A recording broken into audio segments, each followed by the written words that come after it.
La introducción de esta parashá es la siguiente: por consecuencia, o más bien, no me está dando aquí. Ya. Oye, ¿Ya? estaba haciendo algo de eso. Ok, ya. Y como consecuencia, implica que la persona debe bajar la cabeza y dejar de lado su orgullo ante el Eterno y la Sagrada Torah con la guía del Ruach HaKodesh. Y solo de esta manera la Torah puede asentarse cerca de la persona y el nombre de Hashem se posará sobre ella, tal como está escrito en el tratado Derech Eretz Sutat. Dice: la Torah solo puede mantenerse en aquel que se subyuga a ella. En esta parashá están los puntos definidos como las bendiciones por obedecer los preceptos, recuerdo de los prodigios hechos en Egipto, las cualidades de la tierra de Israel, pruebas en el desierto, prevención de no olvidar al Creador, castigos por adorar a ídolos, la destrucción de los pueblos de Canaán, Moshe en el monte de Joreb, el recordatorio del becerro de oro, el recordatorio de las segundas tablas y otros puntos más. Para que entremos de lleno en esta enseñanza, dice: para poder entender esta sesión de la Torah con más claridad, tenemos que retornar un poco a la parashá pasada, donde vimos un recordatorio que hizo Moshe al pueblo de Israel. En Deuteronomio capítulo 4, versículo 3 dice: ustedes vieron con sus propios ojos lo que Yahweh hizo a Baal Peor, que Yahweh lo destruyó de entre todos ustedes y a todos los hombres que siguieron a Baal Peor. La parashá, en el hebreo dice Beaten Adebekin. Adebekin viene de la palabra Debekut. Debekut significa apegarse al Creador. Entonces, ustedes que vieron con sus propios ojos lo que Yahweh hizo a Baal Peor, ¿sí? Aquí está usando Adebekin, que significa se apegaron, y ustedes que siguen apegados, o sea, que aquellos que pudieron prevalecer con la tentación de Baal Peor y todo lo que representaba vivir en medio de lo que era adorar a esa deidad, a esa divinidad. ¿Qué significa entonces Baal Peor en el mundo espiritual? Significa, esta deidad se le ve ligada a tres áreas: al ojo o la distracción, que son, hablando de los hombres, es la distracción, el ojo del hombre hacia la mujer o de la mujer hacia el hombre. Segundo, el culto de la boca, comer sin saciarse o comer sin límites. También el culto de la fornicación, también ligado a los placeres sexuales. También se le conocía como el ídolo de las heces. ¿Por qué? Porque era, después de haber tenido esas tres áreas donde el ser humano se había involucrado en llegar a ese ídolo, el final de ese culto era que defecaban delante de su Dios, dándole gracias por los diversos placeres que habían tenido anteriormente. Entonces, por eso es que ustedes ven en la Torah que Yahweh abomina todo lo que se estaba ligando a Baal Peor. En Números 25:1 dice: cuando estaban en Sitín, los israelitas tuvieron relaciones sexuales prohibidas con las mujeres moabitas, y ellos los invitaron a sus fiestas. Allí comieron juntos y adoraron a los dioses de los moabitas. Fue así como el pueblo de Israel adoró al dios Baal Peor. Entonces es claro que Hashem le está mostrando a una generación que va a entrar a una tierra a la cual ellos van a poseer, pero que solo aquellos que se habían apegado a Hashem podían heredar esa tierra prometida. Entonces, lo que está sucediendo en este preciso momento es que hoy en día ese culto se llama el culto Adón, los edomitas, que es lo mismo que está sucediendo ahora, a lo mismo que sucedía en el tiempo de Israel cuando iban a poseer la tierra o antes de poseer la tierra. Ahora, ¿qué quiere decir esto? Que en su encuentro con Baal Peor, los israelitas fueron ligados por sus deseos carnales, que es lo que literalmente hoy está pasando. Cuando una persona se liga a sus deseos carnales, se aparta de la voluntad del Creador.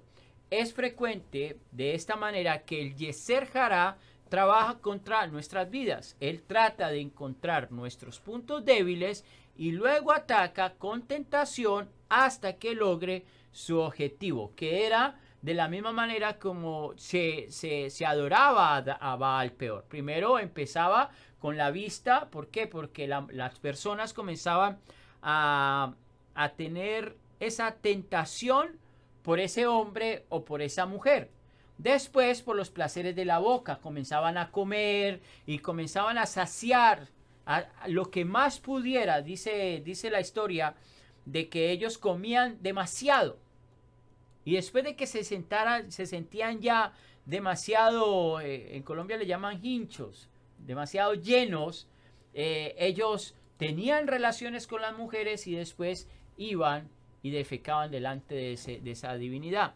Entonces, ¿cuál era el objetivo? No llegaba, el Yetzer Hará no atacaba de una, sino que atacaba paulatinamente el pensamiento, los deseos, las emociones, hasta que llegaba el cumplimiento de adorar a esa divinidad.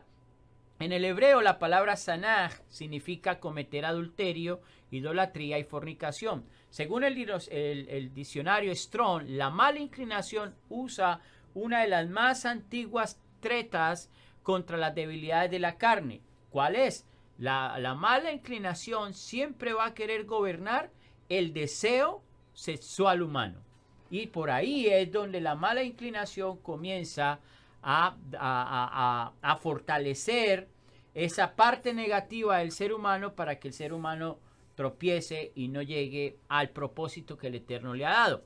En Deuteronomio 4:3 dice: Beatena de Bequín, Ba Adonai Elohim Jaim, Kulehen Hayon, que es lo mismo. Ustedes que siguen apegados al Eterno, vuestro Elohim, están todos vivos el día de hoy. Entonces, todo aquel que se apartaba de toda divinidad, de todo culto relacionado con Baal Peor, eso no tenían mérito alguno de poder acercarse. Pero los que habían hecho los que se habían acercado, entendiendo de que en Hashem hay vida, entonces ellos iban a poder entrar y gobernar la tierra.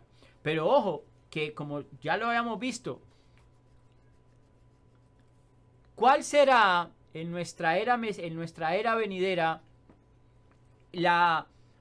cuál es el trabajo más bien que cada uno de nosotros tiene que hacer en la era venidera? Ya nosotros no vamos a tener a ese Baal Peor. No, ya no lo tenemos literalmente enfrente de nosotros. Ahorita tenemos el culto edomita. ¿Ustedes saben cuáles son los cultos edomitas? ¿Cuál es el culto edomita? ¿Ah? El catolicismo. Entonces, en el catolicismo, acuérdense que todo lo que genera idolatría, de la idolatría es como un árbol. Salen ramas de la sexualidad, de la inmoralidad sexual, la mentira, el engaño, el soborno. Todo eso viene ligado al culto edomita.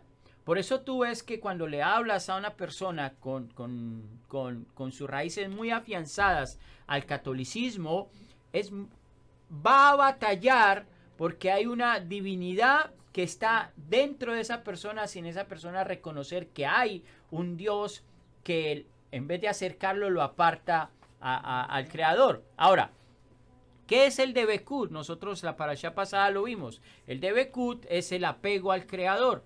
Es por eso que para poder acceder al Creador tenemos que tener una purificación del cuerpo.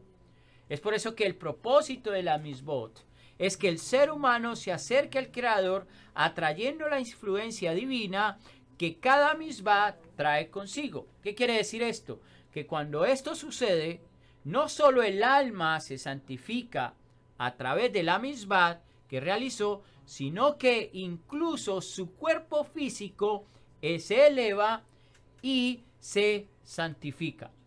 Entonces, cada misbah o cada misbot trae con nosotros el cumplimiento de cada misbah, trae con nosotros el cumplimiento de elevarnos y santificarnos. Entonces, y por eso ustedes ven que uno de los significados de esta parashá de Ekeb significa talón. Y talón está relacionado con lo más bajo. Los sabios enseñan de que la palabra talón, muchos quieren enseñar de que tener cuidado con menospreciar ciertos mandamientos, como llamarlos los menos importantes, ¿sí? Pero eso tiene una especificación, una enseñanza aún más allá de lo que los sabios nos enseñan. Ahora, ¿qué nos enseña todo esto? Que al obedecer las misbos, nos convertimos en un vehículo para la presencia divina. Por eso que cuando hay autoridad de guardar una misbot y la reconoces, un mandamiento lo reconoces, lo pones por obra, ese mandamiento generó sobre la persona autoridad para poderle decir a otro que no debe seguir transgrediendo algo. Ahora, en Mateo 4.1 dice, entonces Yeshua fue guiado por el Rúa al desierto para ser tentado por el Satán. Y después de haber ayunado 40 días y 40 noches, tuvo hambre.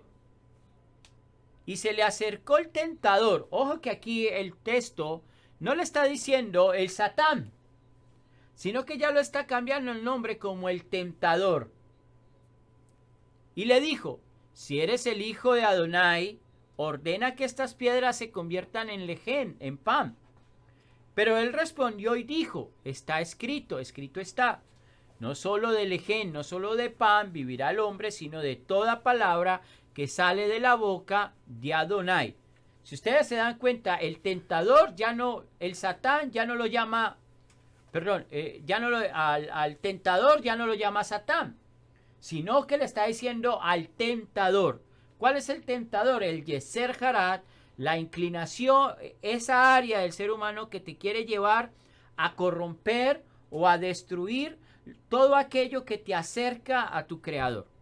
Entonces Satán ahora viene ya con un nombre propio, el Satán, el que te quiere hacer tropezar, el oponente a la voluntad divina, lo llevó a la ciudad Kadosh y lo puso sobre el pináculo del Bet Amidash, del templo, y le dijo, si eres hijo de Adonai, tírate abajo, pues escrito está, a sus malajín celestiales mandará acerca de ti, y en sus manos te sostendrá, para que no tropieces con tu pie en piedra.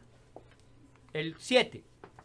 Yeshua le dijo, escrito está también, no tentarás a Adonai, tu Elohim. Y esta parte es muy interesante porque esta parte es que no quisiera decir los mesiánicos, pero lo tengo que decir. Las raíces hebreas o el mesianismo actual malinterpretan este verso de Mateo. Porque dice, cuando dice, no tentarás a Adonai tu Elohim, poniendo a Yeshua como primera persona. Pero el texto está diciendo Adonai tu Elohim como segunda persona. Yeshua no está hablando de él como Elohim, sino que está poniendo a Hashem él se está poniendo como segunda persona, porque está hablando de tu Elohim, le está hablando al Satán, de que Satán también tiene un Elohim, que es Yuhei Bajei. Tu Elohim. No le está diciendo no me tentarás a mí, que soy Elohim, sino que le está diciendo tu Elohim. Porque como lo hemos leído en Isaías, que Hashem creó las tinieblas, la luz y las tinieblas. Entonces otra vez lo llevó Satán a un monte muy alto y le mostró todos los malhutín, los cielos del Olam Hased, de esta era presente, y la gloria de ellos. Y le dijo, todo esto te daré si postrado me adoras y descubres tu cabeza ante mí. Entonces Yeshua le dijo, vete Satán, porque escrito está, Adonai tu Elohim, tu Elohim, adorarás y a él solo servirás. Entonces Satán le dejó, y he aquí que vinieron los malajín, los ángeles celestiales, y le servían. Entonces pongamos como contexto esto. en la parashá vemos que Hashem, o Moshe más bien, le está diciendo al pueblo de Israel, estas son las consecuencias. Si ustedes hacen lo correcto, entonces tendrán todas las bendiciones, pero si ustedes hacen lo incorrecto, tendrán estas maldiciones. Mashiach nos está enseñando a nosotros cómo reprender a esa mala inclinación. No le estamos diciendo, o no le va a decir al diablo, a ver, lo voy a poner en estas palabras.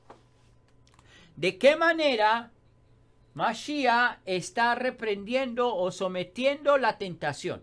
Con la palabra. Con la palabra, pero ¿qué palabra? La palabra de ¿Que está a dónde? Está en la Torá. Entonces, para recalcar el punto, ¿puede el ser humano, sin la autoridad de la obediencia, reprender al Satán o a la mala inclinación? ¿Tiene poder? Yo no creo. El ser humano, el creyente, por decirlo. Sin la obediencia. No. Sin la obediencia no puede. Por eso tú ves una iglesia, una congregación, una comunidad, vamos a ponerlo así generalmente hablando, que si no andan los preceptos de Hashem, no tiene autoridad de someter ninguna entidad negativa sobre la vida de las personas. Porque no hay autoridad, lo único que genera autoridad es la obediencia. La obediencia que no al pastor, no al profeta de esa iglesia, no al Morel, no al Roel, no al apóstol, sino obediencia a Hashem.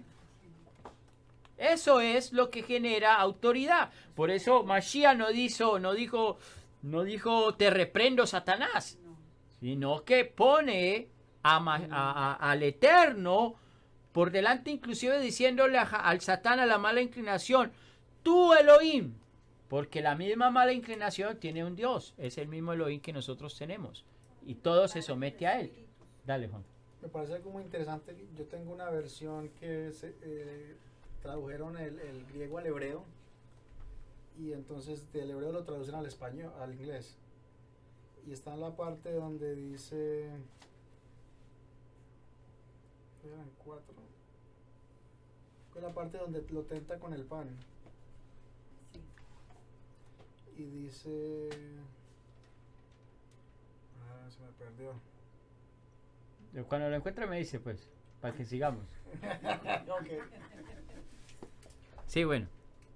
Me dice para que sigamos acerca del pan. No, es sencillo. Lo que dice es que el mismo Hasatán, el mismo le decía, di el código para cambiar las piedras a pan. Me parece muy interesante que en hebreo salga esa parte de que di el código. Ok. Porque pues algo tenía que saber Mashiach. Habría que investigar bien el contexto de esa parte del código, ¿no?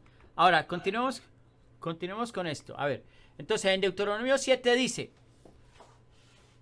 ahorita vamos a entrar a la parashá, lo que dice la parashá, porque vimos las consecuencias de lo que representaba el Baal peor y lo que estaba haciendo Israel, o más bien, lo que no le iba a permitir a Israel heredar la tierra, ¿no? Todo lo que tenía que ver con Baal peor, que literalmente es casi todo lo que está pasando hoy en día. Si nosotros nos vemos el contexto de la vida natural hoy en día, aquí vemos las mismas cosas, simplemente con otro nombre de ese Dios. Dice así, y como consecuencia de que escuchéis estos decretos, Mishpatim, y los guardéis y los cumpláis, el Eterno tu Elohim guardará su pacto contigo y su misericordia que juró a tus padres. Y te amará, te bendecirá y te multiplicará. También bendecirá el fruto de tu vientre y el fruto de tu tierra, tu cereal, tu mosto, tu aceite, el aumento de tu ganado y de las crías de tu rebaño en la tierra que él juró a tus padres que te daría. Bendito serás más que todos los pueblos. No habrá varón ni hembra estéril en ti, ni en tu ganado, y el Eterno apartará de ti toda enfermedad, y no pondrá sobre ti ninguna de las enfermedades malignas de Egipto que has conocido, sino que las pondrá sobre los que te odian, y destruirás a todos los pueblos que el Eterno tu Elohim te entregue. Deuteronomio 7 dice los decretos, los mishpatim. Esto trae a relucir la enseñanza del apóstol Jacob, el apóstol Santiago, cuando dice, en Santiago capítulo 4 versículo 1 dice, ¿de dónde vienen las guerras y los conflictos entre ustedes? ¿No vienen de sus pasiones que combaten en sus miembros? Codician y no tienen, matan y tienen envidia y no pueden alcanzar, combaten y guerrean y no tienen porque no piden, piden y no reciben porque piden con malos propósitos para gastarlo en sus placeres. Adúlteros y adúlteras no saben que la jaburá con cosas del mundo, la amistad con cosas del mundo, es enemistad con Adonai. Cualquiera pues que quisiera ser amigo, javer o javerín del mundo, se constituye en el enemigo de Adonai. Entonces, ¿qué es lo que lleva al ser humano a que no pueda tener comunión con las personas y que eso le lleve a no tener comunión con Hashem? Si Mishpatín, ¿qué significa Mishpatín? Leyes de nivel social.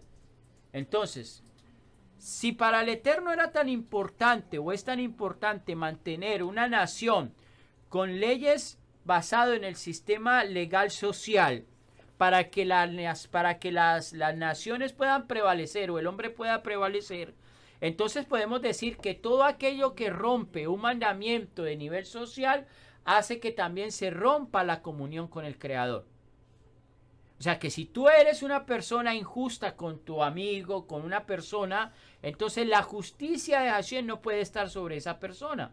Por mucho que piense creer que está en el camino, por mucho que piense creer que está guardando la Torah, si no hay justicia sobre tu hermano, sobre tu hermana, sobre tu prójimo, entonces la justicia de Hashem no está sobre ella.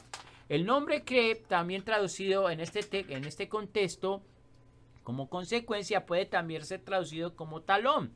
Uniendo estos dos significados, nos damos cuenta de que la parashá alude a que cuando se trata de la observancia de las normas de la vida descritas en la Torah, que son las que dan sentido a nuestra existencia en Mashiach, debemos involucrarnos íntegramente, no solo a nivel de la capacidad espiritual, sino también al nivel físico, incluso al nivel de talón del pie, el miembro más bajo, elemental y vulnerable de nuestra existencia física. Entonces, ¿por qué? ¿Qué hora es? 5 minutos y cierro. ¿Por qué? Porque la palabra que la primera vez que ella aparece en la Torah es dando una instrucción. Génesis 13:15 dice: pondré enemistad entre usted y la mujer, y entre tu cera y la cera de ella. Él aplastará su cabeza y usted le herirá el calcañal. Baeye hashi benja ubein, haisha ubein, seraja ubein sarahu, yeshufesha, yeshusha, roshbeata, techufenu, ekeb. La palabra ekeb está relacionada con el calcañal, con el talón. En Bereshit sabemos que el Eterno no estaba hablando con una serpiente animal, sino con la serpiente primigenia, en el hebreo el Nahash Akadmonit, que es el símbolo mismo del Hasatán, inyectando en la humanidad el Yeser Harat, la mala inclinación al hombre. Entonces, esa Nahash, lo que hace ese Nahash es, cuando muerde al ser humano, lo que hace es inyectarle porciones de su veneno llamado Yeser Hará, esa mala inclinación. Es por eso que cuando una persona obra en la justicia de los Mishpatim, lo que hace es que coge a la Nahash con el talón y la mata, y la pisa. Por eso dice los sabios de que no va a tener, que no puedes menospreciar un mandamiento, ni aún lo quieras llamar el más pequeño o el más grande, porque delante de Hashem todos los mandamientos son iguales. Por eso Mashiach nos enseña, aquel que llame que enseñe uno de los más pequeños mandamientos, será llamado grande en el reino de los cielos. Y aquel que no lo enseñe de la misma manera será llamado. Dale, Juan. Por eso es que en Bereshit, la primera palabra que comienza la Torah, esa palabra tiene la palabra cabeza, Rosh. La tiene injertada en el mismo Bereshit, que es el comienzo y como todo comienza. Y todo como termina lo que usted dice del Lekev, Calcañal, ya es decisión de nosotros. Exacto. Entonces, ¿por qué el Mishpatín es introducido en esta parashá? Precisamente por eso. Porque una vez que una persona transgreda un Mishpatín, un mandamiento de carácter social, lo que está haciendo es permitirle a la Nahash que introduzca su veneno del Yeser Hará para no tener comunión con el ser humano, con su prójimo. Por eso tú ves al Mashiach diciendo, todo aquel que le da pan al hambriento, todo aquel que hace sedaká, si todo eso tiene que ver con el mishpat. Y si la persona no está guardando el mishpat social, de tener una comunión con el humano, con su prójimo, entonces ese Yeser Hará está gobernándolo. Pero cuando la persona pone por obra el mishpatim, lo que está haciendo es que está aplastando esa mala inclinación con esa obediencia, y así el Creador está poniendo sobre esa persona la virtud del debekut, que es que cuando la persona hace el misbot, el debekut, el acercarse a Hashem, se manifiesta, porque guardó un misbot. Por eso es lo importante eso es lo fabuloso del hebreo, que en el hebreo podemos ver esta misma parashá, esta palabra que como una consecuencia, pero también te puede dar la amplitud de entender del poder que tienes de hacer el misbot y la consecuencia buena que hay al obedecerlo, o sea, que te acerca al Creador. ¿Cuál es esta inclinación que acecha nuestro talón? ¿Qué mensaje codificado hay en la palabra Ekeb? Y con esto voy terminando porque dije 40 minutos. ¿Ya llevo 40 minutos? Abajo dice en el botón rojo. 28 minutos. Ok. ¿Cuál es esta inclinación que acecha nuestro talón? ¿Y qué mensaje codificado hay en esta palabra Ekeb?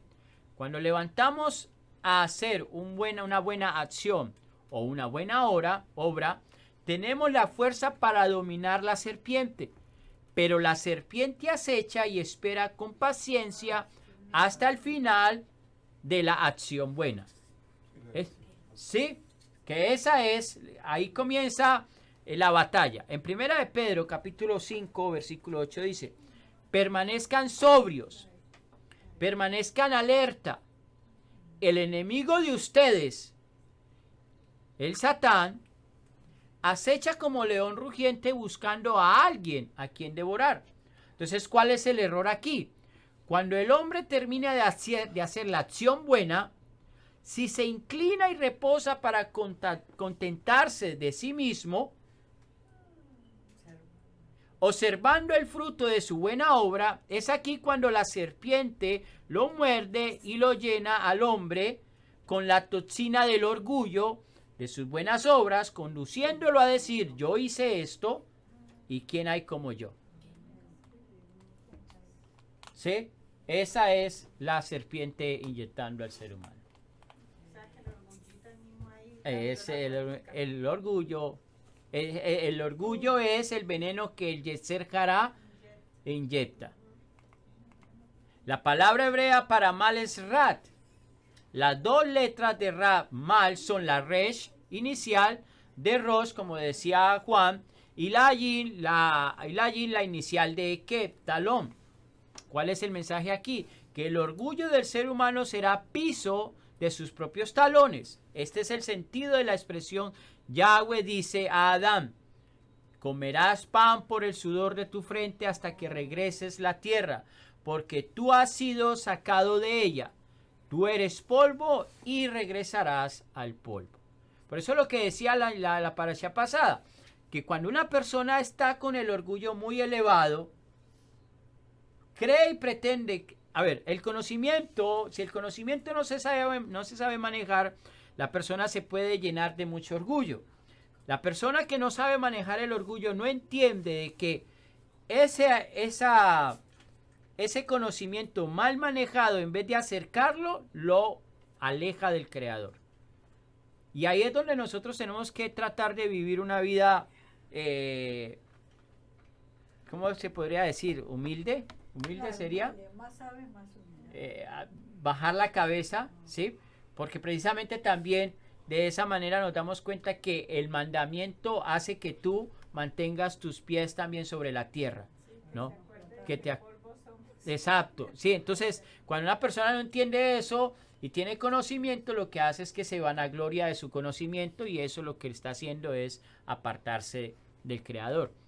En otras palabras, que por haber escuchado la enseñanza de la serpiente, el hombre comenzaría a intentar cumplir su propósito sin el Eterno, por medio de las obras buenas. Esto es el espíritu que inspira los fundamentos de la religión. El ser humano haciendo buenas obras según su propia opinión, sin importar la instrucción del Eterno. Desde esa actitud solamente comenzará a resbalar. Y el proverbio dice lo siguiente: la soberbia va delante de la destrucción y la insensatez antes del fracaso. El 16 del libro Proverbio 16, el 19. Mejor es ser humilde entre los pobres que compartir el botín del soberbio. Por eso vemos Deuteronomio 7:7 que dice: Yahweh no puso su corazón en ustedes o los escogió porque ustedes numeraban más que ningún otro pueblo. Al contrario, ustedes eran menos que todos los pueblos. El 8, más bien, fue porque Yahweh los amó y porque Él quiso guardar la promesa que hizo a sus padres, que Yahweh los sacó con mano fuerte y los redimió de una vida de esclavitud bajo la mano del faraón, rey de Israel, rey de Egipto. Entonces, ¿habían hecho demasiados méritos los israelitas para ser sacados de la opresión? Absolutamente no. Absolutamente no. Y eso es una verdad que no se enseña hoy en día en ninguna otra religión. Yo creo que esto se los enseñaba a los muchachos ayer que estábamos en la lectura de la Torá, y les decía, pues, tienen que tener esto muy en cuenta, porque el hecho de que ustedes sean mis hijos del pastor, no crean que todo ya está hecho y que ustedes tienen la entrada, el camino limpio para la era venidera. No. ¿Por qué? Porque conozco pastores que tienen sus hijos y sus hijos están bien descarrilados porque en algún momento creyeron que porque mi papá es el pastor o mi mamá la salmista, yo tengo todo ganado, y esto no es así. Esto no es por méritos de nosotros, es si Hashem pone en nosotros el querer como el hacer las cosas, Hashem mismo nos introducirá a nosotros a esa tierra prometida. Sí, pero ¿cómo así que Hashem pone el querer como el hacer? Sí, porque todo mana de Hashem. O sea, si yo obtengo en mi pensamiento, es que yo lo tenía más adelante, pero no voy a alcanzar a llegar a ese punto. Pero si yo digo en mí, yo lo voy a hacer, pero no hoy, mañana, entonces no te va a poner el querer como el hacer, porque tú estás aplazando eso. Tú lo estás aplazando, y como lo estás aplazando, no, es que tengo que ir así para poderlo. Y como tú lo estás aplazando, mañana se te desapta. Entonces Hashem, como ya conoce tu presente, tu pasado, tu presente y tu futuro, entonces Él no va a poner hasta que tú ya no decidas en tu corazón que vas a hacer la obra que Hashem quiere que tú hagas. Y termino con esto porque dije 40. En Romanos dice, capítulo 5, ahora bien, es un evento raro en que alguien ponga su vida aún por alguien justo. Quizás por una persona verdaderamente buena, uno tendría el valor de morir. Pero Yahweh demuestra su propio amor por nosotros en que aún siendo pecadores, el Mashiach murió por nosotros. De modo que ya que hemos sido considerados justificados por medio del sacrificio de su sangrienta muerte, cuánto más seremos liberados por medio de él, de la ira del juicio de Yahweh. La palabra juicio o justificados es sadak, es absolver justamente, hacer justicia, justificar, justo o purificar. Porque siendo enemigos, hemos sido reconciliados con Yahweh por medio de la muerte de su Hijo, cuánto más seremos liberados por su vida ahora que estamos reconciliados.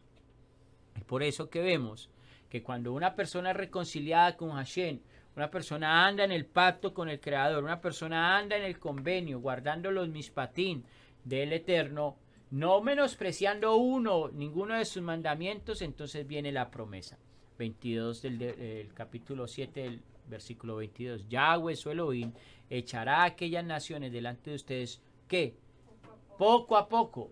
Y esto es muy interesante también esta parte, porque no dice los echará de una, poco a poco.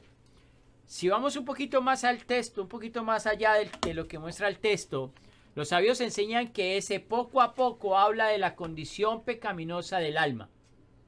De ese poco a poco, cuando reconoces que hay enemigos fuertes dentro de ti y quieres guardar el precepto, quieres guardar el mandamiento, Hashem te dará la fuerza poco a poco de ir derribando esos pueblos que son más fuertes que tú, esas malas inclinaciones que son más fuertes que tú. Israel tendría que también esas maneras de actuar de nosotros, ¿no? Es cómo reaccionamos, porque hay personas que reaccionan fuertemente, bruscamente, y es una reacción animal, una reacción que no ha podido someter. Israel tendría que experimentar muchos cambios al entrar en la tierra. Para hacer grandes cambios es mejor ir poco a poco, para no ser ahogado por malas emociones y otras cosas que pueden hacernos daño. Por otro lado, no podemos usar la palabra poco a poco como una excusa para no obedecer. Cuando una persona llega nueva a la fe del cumplimiento de la Torah, no puedes asumir todo de golpe, necesita un tiempo de acoplamiento. Por eso nosotros tenemos que ser sabios cuando estamos enseñando, no, que hágase la circuncisión ya, tráigame el bisturí, la piedra afilada y hagámosla. No, todo tiene que ser poco a poco. En Hechos capítulo 19, versículo 18 dice: muchos de los que antes habían hecho profesiones de fe, ahora admitieron públicamente sus obras malignas. Poco a poco, cuando ves el libro de Hechos, ves que los apóstoles, Pablo, está en un proceso de todo lo que eran los gentiles, judíos apartados, un proceso poco a poco de ir ingresando a todas las personas. Y en el 19 dice: y un número considerable de aquellos que habían sido atraídos por prácticas ocultas, tiraron sus rollos en una pila y los quemaron delante de todos. Cuando calcularon el valor de los rollos era de 50,000 dracmas. De manera que el mensaje acerca del Adón continuaba en una forma poderosa, creciendo en influencia. Si una persona lleva mucho tiempo estando con nosotros sin haber hecho los cambios necesarios para salir de las prácticas de otras religiones y vivir según las normas de la Torá explicadas por Pablo, para los justos de las naciones habrá que preguntar si hay rebeldía en su corazón. Y termino con esto. La expresión poco a poco, como algunos están haciendo por costumbre, como una excusa para no obedecer. El ir poco a poco no significa no ser radical. Hay que mantener el mismo celo aunque la conquista se alargue, y no acostumbrarse a la presencia de la idolatría de las costumbres paganas, sino combatirlas hasta exterminarlas de nuestro territorio. Shalom. Bueno, que el Eterno los bendiga. Esta ha sido una enseñanza corta de la Parashá de Que. Nos vemos la próxima. Shalom.